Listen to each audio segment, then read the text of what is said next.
Well, Hurricane Florence had a lot of people thinking that a hurricane would have hit Savannah and Chatham County. So what the Savannah Chatham Public Schools had done was cancel school on Friday. I believe they came up with this idea on Wednesday because at the time the hurricane was still in the somewhat near the coast, or was rather approaching the coast, and they just didn't know where it was going to go. Luckily, it went north, but because of that, they canceled school on Friday. And because of canceling school on Friday, I know a lot of people in Savannah seen a lot more kids out Thursday night. And what happened Thursday night was that a 10-year-old girl was shot in the 500 block of Gwinnett Court in the Frazier Homes area. Now, Frazier Homes, of course, that's on the west side for people that don't know, off Gwinnett and MLK.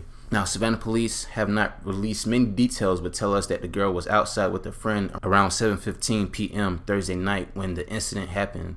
She's being treated in the hospital for a gunshot wound.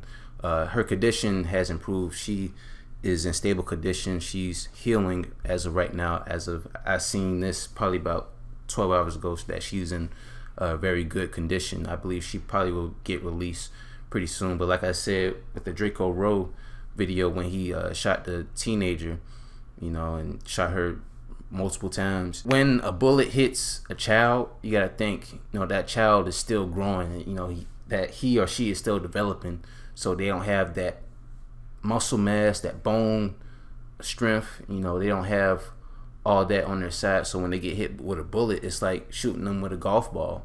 And you just trying to tell them to survive. Luckily, she has improved. I believe she was struck in the arm, if I'm not mistaken, that she was struck in the arm. Well, another thing that happened that day, a 19-year-old man was killed actually that day, Thursday night, September the 13th. Savannah Police Department was investigating a fatal shooting that occurred Thursday night. Devardrious Dixon was dropped off at the hospital, Memorial Hospital, of course, because that's where all the gunshot victims go to. He was dropped off at the hospital about 10:15 p.m. and he was suffering from gunshot wounds.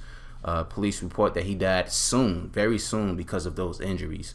The incident is still under investigation.